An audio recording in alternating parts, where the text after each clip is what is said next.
Hi, this is Achille with Piano Vibes. Today I'll be going over for Elise. This will be a free tutorial. So the first thing that we're going to do is go to pianosongdownload.com.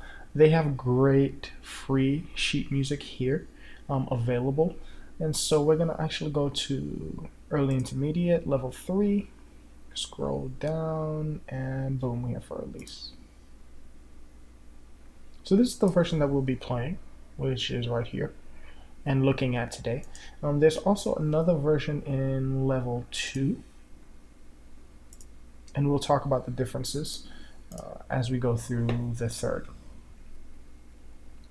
So one of the most important things before we start for Elise is that you have to understand eighth notes and how to keep them separate from your quarters. All right, you have to know your accidentals, which are sharps, flats, and naturals, but you only have sharps and naturals in this piece. The next thing that you need to know is, although this is 2 pages, this is not an Urtext edition. In fact, a lot of people tend to buy music from, let's say, Music Notes. Music Notes rarely has Urtext editions. That just means that it's not what the composer wrote. It's what someone has edited or has changed somehow, like this version, for it to be either easier, different, or because of copyright infringement. All right, so make sure if you're going to get an Urtext, make sure, or if you want to play a song, you need to make sure that you're playing an Urtext, especially if you consider yourself a concert pianist. You probably need an Urtext and not just some random version that you got off of some online website. For our needs today, we're going to be using this version. This is finger 5. It starts E, D sharp, E, D sharp, E, B, D natural, C, A. The most important thing here is using these fingers, right? I would make sure that I write 5, 4 in so that you know that all D sharps are played with finger 4. 2, 4, so obviously this finger is 3. I would write a 3 in and then put a 1.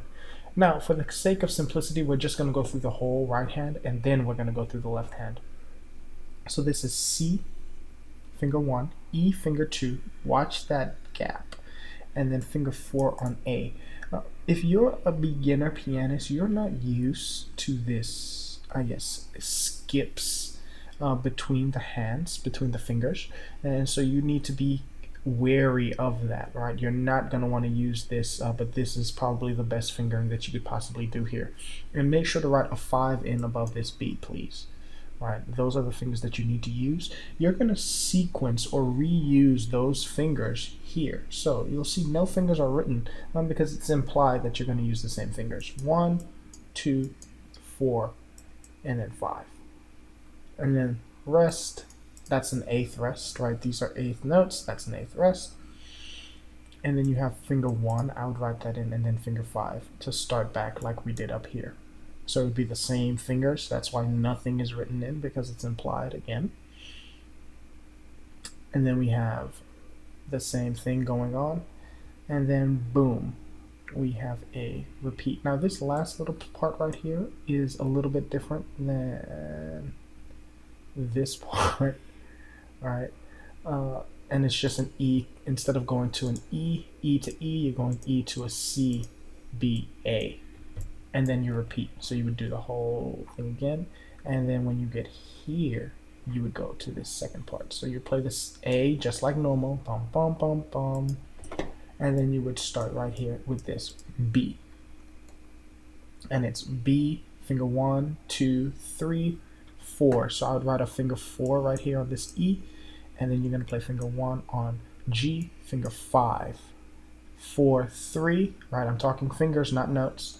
And then you're going to do the same thing, 1 on F, but then you jump back up and you play 5 with E, and then 1 on E, 5 on D, right? You're going to repeat that. That's a sequence, and you can tell that this sequence is going down by 1 note every time that they do it, right? And then we're to the second page, which is where we're going to stop, and we're going to go back and look at this left hand. So back to the top, looking at the left hand, this is an A, and this is also an A. So we can tell that 5 to 1, that's going to be an octave. Octave means 8. 8 notes, A, B, C, D, E, F, G, A, right? That should have been 8. And so you're going to play 5, 2, 1. Now, if you can reach an octave already, what you'll see is that if you make an octave in the hand from A to A, right, using 5th and 1, second finger will be in the middle, and second finger will actually naturally hover over E. Really, really important. That's what makes octaves beautiful, is the fact that we can add that second finger in really, really easily. So what you want to do if you have small hands is kind of play the E with finger 5, the A with finger 5, and then the E with finger 2, and then pivot your hand on that finger 2. That way you can play the A at the top, and then you can also reset and go downward for this E. So when you play this E, that's actually going to be a whole octave. So it's going to be E with 5, E with 1, and then what you're going to do is you're going to pivot your second finger over. Right, so you're not going to move your thumb from E. You're actually just going to take your second finger and play G sharp, and then you pick up your thumb from E. So it's a really, really easy technique. It's something that you have to learn. You do the same thing here, and you'll see the A is back again. Once you know these two patterns, there's really nothing that can stop you for the whole rest of the song. Even when you get to the section after the repeat, which is this little number 2 section, and it starts on this part. Although this is a different note, it's not an A, right, like it is here and here. And this is a C, but you make the C octave, and the G's will now be in the middle. Does that make sense? And it would be 5, 2, 1, the same way it was 5, 2, 1 at the beginning right here. Then we get here, you're going to do a G octave, and then finger 2 will go over finger 1. So finger 1 will be on the G, finger 2 would go over and play B. Make sense? And then you're back to A here, and then you're almost home free. We have to play this last little part, which is right here. And we'll talk about the orientation of the piano right now. So this part right here is all E's. This is an E, E, E, E, E, E, E, E, E. The trick is paying attention to clef and paying attention to where these notes are. So this is the second lowest E on the piano. So if you find the lowest E, it's going to be the E above that. So you're going to play that with finger 5. Then you're going to go to the next E in line and play it also with finger 5. So it's going to be finger 5 E, finger 5 E. Then finger 1 E. This is the E that's right above middle C. You'll see middle C is this line right here, right? You're going to play that with 1. That's in bass clef. Now we go to treble clef. We're going to play the same E that we played here. We're going to play it here, except we're playing it with right hand. So it's going to be left 5, 5, 1. Right hand plays the same E that you just played with your left hand, but you're going to play it with 1, then you go higher to 5. Then the left hand is going to go to treble clef and play the same E that you play here. So this is the E above middle C. You're going to play this E and play this E. These notes are the same. Again, these notes right here are the same, right? It's just one is played with right hand, the other is played with left. Then you're going to play this E, which is the same E as this one. So the note that your left hand just played, your right hand will now play. So I'm going to start from the beginning. It's going to be left, E, E, E. Then right hand takes over on the same E, E to E.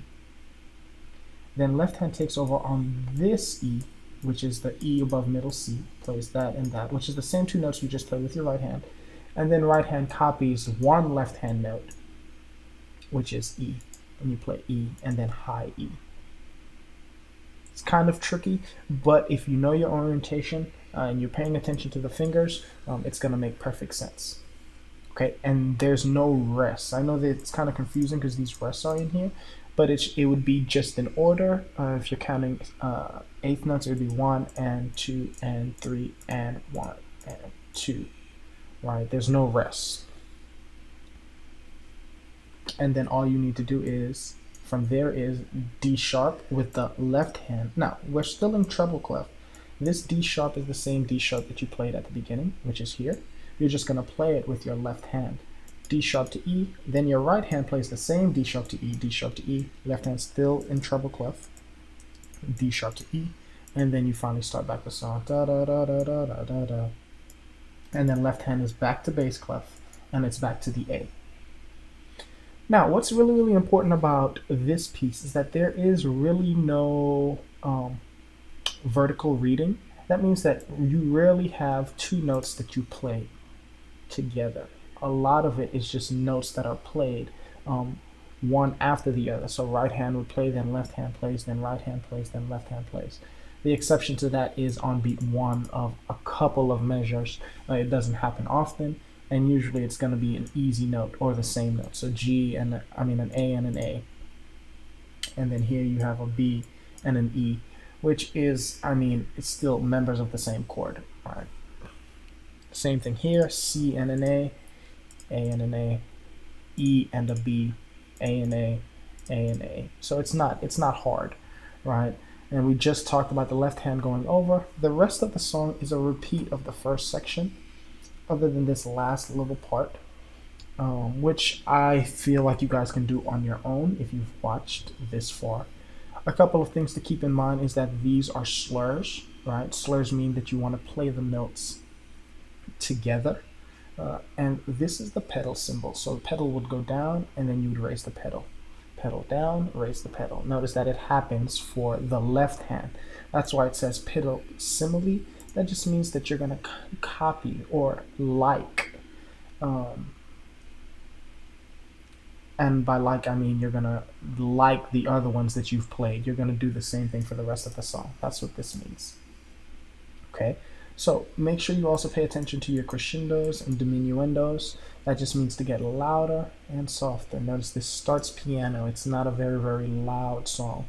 Now once you get to this B section, you'll see the crescendo right here. Now you're a little bit louder, and then it kind of fades back into being soft. All right, there is one last repeat.